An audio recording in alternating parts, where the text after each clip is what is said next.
On a eu un problème une fois d'une vache qui s'est promenée, il n'y a pas eu de dégâts, elle est passée dessus.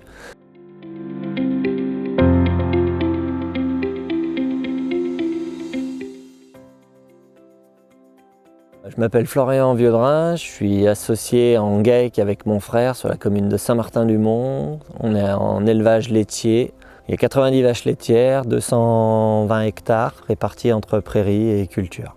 Le stockage, la question s'est posée en 2015 lors de l'évolution de la directive nitrate. On est sur une zone vulnérable depuis 1995. Donc évolution régulière des normes d'épandage d'effluents, des capacités de stockage, et donc suite à la mise en place de la directive nitrate 5, on avait l'obligation de quasiment doubler notre capacité de stockage. On n'avait pas la volonté, l'envie de faire du stockage aérien extérieur. Question de maçonnerie, question de couverture, récupération des eaux de pluie. L'objectif étant de transporter du lisier et pas de charrier de l'eau. La période d'interdiction d'épandage peut aller, si on n'a pas de prairie, du 30 septembre jusqu'à fin février.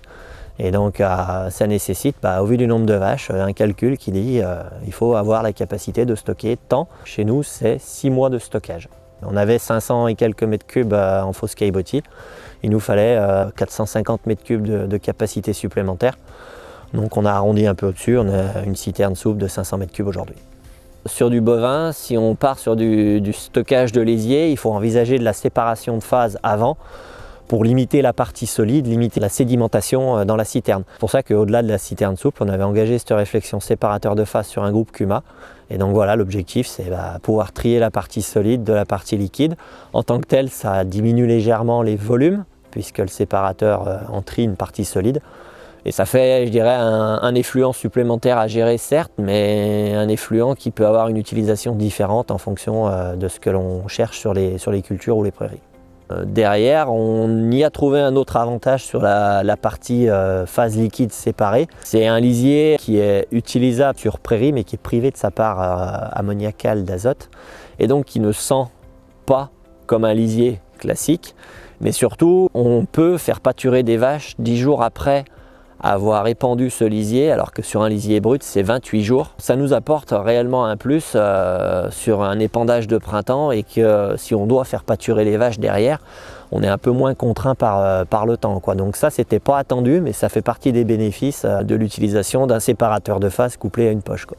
Aujourd'hui, la reprise, elle se fait donc en aspiration par dessous. On avait voulu un système comme ça pour question de gestion de gel, gestion des vannes et autres. Donc on est sur un diamètre 200, et nous aujourd'hui on a un système de bras de pompage sur la tonalisier avec un accélérateur de chargement qui fait qu'on a l'efficacité quand on vient pour pomper, et on gagne du temps sur une journée, quoi.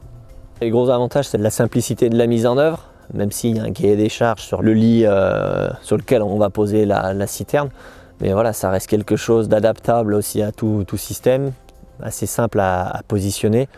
Et puis derrière, il peut pleuvoir, on sait qu'on stocke du lisier, on ne transporte pas de l'eau non plus, c'est pas négligeable. Autant transporter des unités d'azote utiles plutôt que diluer par des volumes d'eau conséquents, quoi.